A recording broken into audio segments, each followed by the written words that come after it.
هیولاهای بیرحمی که زیر دریا کشتی‌ها رو بلعیدن. تا حالا فکر کردی که اقیانوس واقعا چقدر میتونه ترسناک باشه؟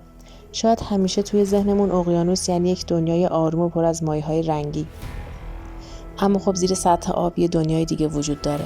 یه دنیای تاریک و مرموز و پر از هیولاهایی که اگه به اعماق دریا نگاه کنیم حتی ممکنه از تصورش هم وحشت کنیم. کراکن رو یادتونه؟ همون غول دریایی که همیشه توی افسانه ها میگن کشتی ها رو با دهن بزرگش بلعید. خب شاید فکر کنید اینا فقط یه داستان کهنه هستن، اما حقیقتش اینه که موجوداتی شبیه به این هیولاها ممکنه در اعماق اقیانوس‌های ناشناخته زندگی کنن.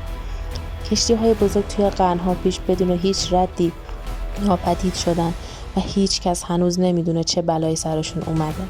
شاید این هیولاهای باستانی مسئول بودن.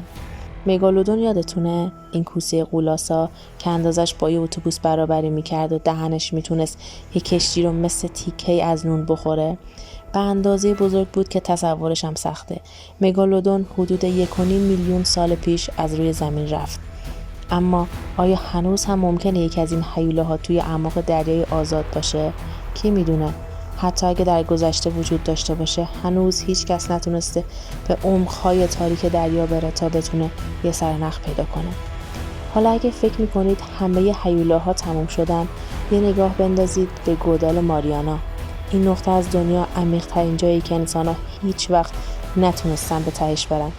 تصور کنید با این عمق ممکنه موجودات با ویژگی‌های عجیب و غریبی زندگی کنن که هیچ وقت نور رو ندیدن و دماهای یخچالی اقیانوس رو تحمل میکنن. این عمق‌ها جایی که علم نتونسته بیشتر از چند متر به اونجا برسه، پس نمیشه به راحتی گفت چه هیولاهایی اونجا ممکنه باشن. البته نمیشه از اختاپوس‌های غولاسا گذشت. این موجودات که نه فقط در اندازه‌های عظیم بودن، بلکه قدرت‌های شگفت انگیزی داشتن. اینها با اون دست‌های شاخدارشون میتونستن هر چیزی رو که توی مسیرشون باشه از بین ببرن. تصور کنید یک موجودی با چندین بازو، اون هم با قدرتی که میتونه چندین متر زیر آب غرق بشه و با دهنش به راحتی هر چیزی رو بخوره.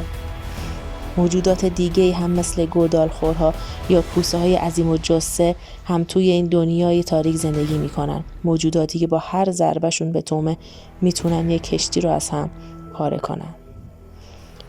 حالا که با این هیولاهای اقیانوسی آشنا شدی، دفعه بعد که خواستی به ساحل بری یا زیر آب شنا کنی، یادت باشه که ممکنه اقیانوس فقط یه پوشش نرم و زیبا نباشه، بلکه زیر این لایه‌ها دنیای بیرحم و وحشتناکی وجود داره که شاید حتی انسان‌ها تا همیشه نتونن به عمق‌های واقعیش برن.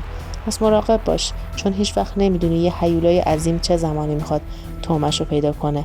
شاید همین الان زیر دریا منتظرت باشه.